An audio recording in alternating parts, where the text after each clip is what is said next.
I've started playing Escape from Tarkov fairly routinely, and I'm finding it to be very addictive. Once you start getting better at the game, it feels very rewarding, and even if it's challenging at times, as long as you're making some progress, it definitely feels like it's worth the effort. But I wanted to explain why this game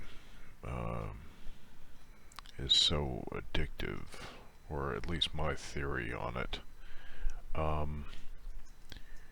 I've been playing tactical shooters since Electronic Arts came out with SEAL Team, although I didn't play SEAL Team until about the mid-90s, and I think it came out in the earlier 90s. But SEAL Team was probably the first first-person tactical shooter, and it was even squad-based, but not multiplayer.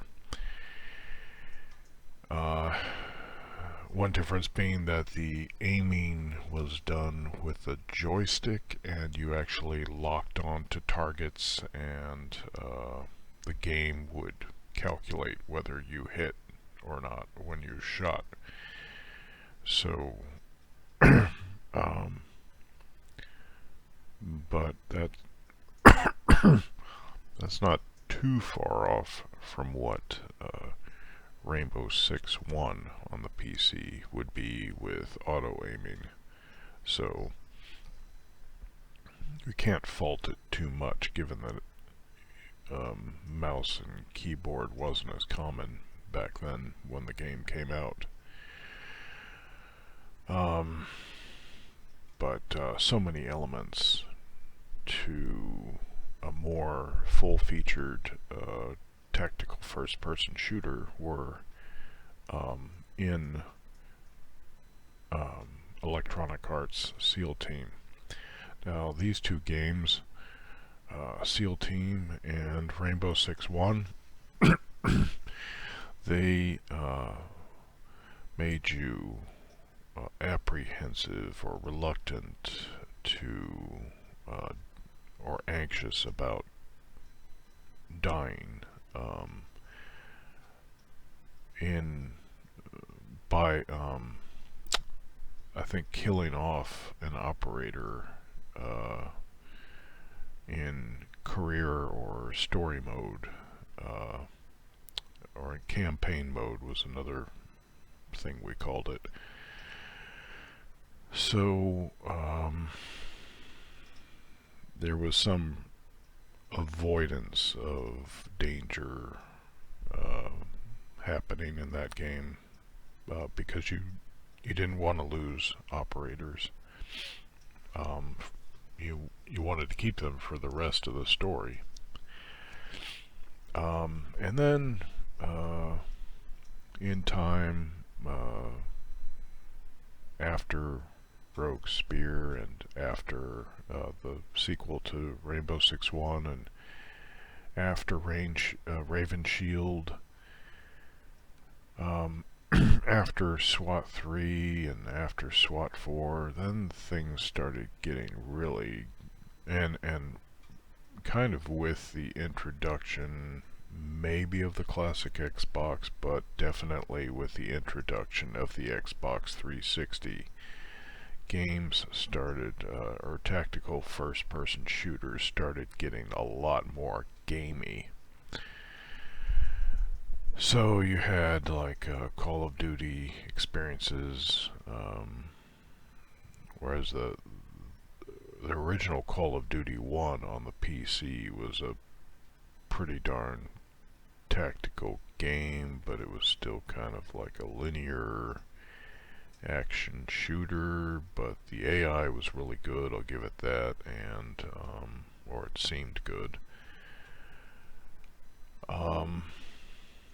There wasn't as much fear of dying in Call of Duty or any of the other action-y games that would come out. For example, Rainbow Six Raven Shield later on, and in, I think, Ghost Recon Advanced Warfighter, and even in Ghost Recon 1, there wasn't the same attachment to operators as people, as characters, that it would make you care so much about the characters, and therefore you didn't really worry so much if you lost some men, as long as you completed the mission. Now, there might have been removal of characters from the story or campaign mode in Ghost Recon 1.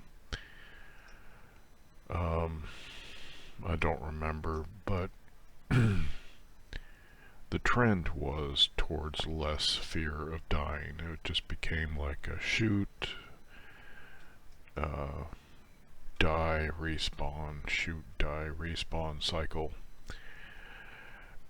and the goal was to get as many kills as quickly as possible within a round, and it didn't really matter how many times you died or respawned. A player who had a very high survival rate, or rather low deaths to kills, was suspected of being a camper, rather than being an ultra-skilled player. But if you had a high death ratio, but then a high kill ratio to offset it, there wasn't a lot of shame in it. So it was very action-y, like action movie, gamey kind of trend. So you had games where you began to fear dying, and it was long my theory that it would be by RPG elements or by loot or equipment that players would come to fear the death of their characters. So, and I began to feel this in Stalker, the original Stalker, on the PC. But then Stalker had save points, and you only really needed to fear losing what you had gained since your last save point. Well, two games that really make a player want to avoid danger at times, if they can, are Scum and also Escape from Tarkov. Because in Escape from Tarkov you have that gear fear where you don't want to lose the loot that you either take in with you or the loot that you pick up along the way, and so if a firefight starts going against you, you may break contact and try to get away because you want to leave with what you have. So it introduces the kind of real fear that, at least in a measure, that people might experience in a firefight in real life. Scum has the same kind of thing because even though you respawn, your gear remains with your corpse, and if you were carrying anything you really valued, well, maybe you can respawn in the same sector if the game allows it, but it may take you a little time to get back to that body, especially if there's danger surrounding it, and because when you respawn, you don't respawn with much in the way of gear, so then the question is, how are you going to even get back to your corpse if you have nothing to fight with to get back to it? So then there's a real fear and an avoidance of danger that can happen in that game.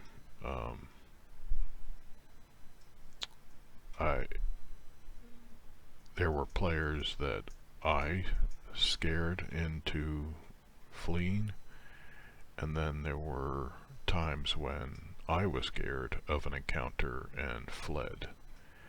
And because of not wanting to lose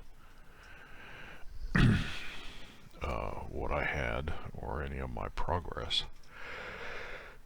So I think this is why Tarkov, aside from the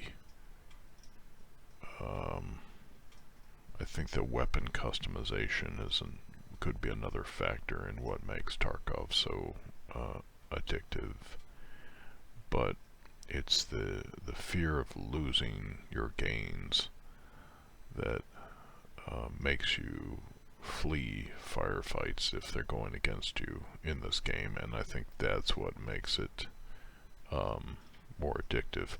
Plus, if you die and you want to get into another round, it just kind of takes a little while to get into the next game.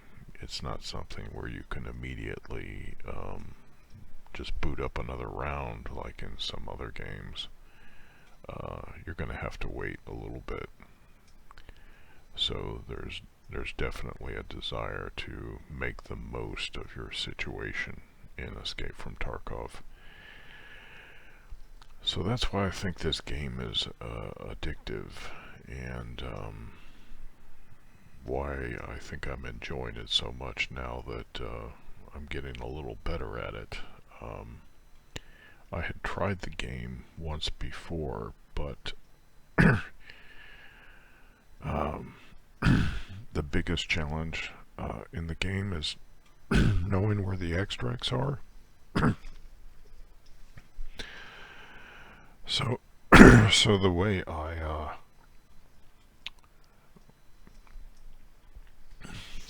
dealt with that is I looked at the maps and looked to see which map would have extractions that were easy to memorize. And to me that seemed to be interchange, so I'm just starting out with the game, just getting to know interchange, and then eventually I'll move on to another map after I feel pretty confident with interchange, and I'll try to memorize the spawns in another map. But as far as the the other aspects of Tarkov, they're not that difficult to learn. You get better at them with practice, and I find it to be a rewarding experience playing as a solo. So for me, that's why this game is addictive. It brings back the fear in the genre.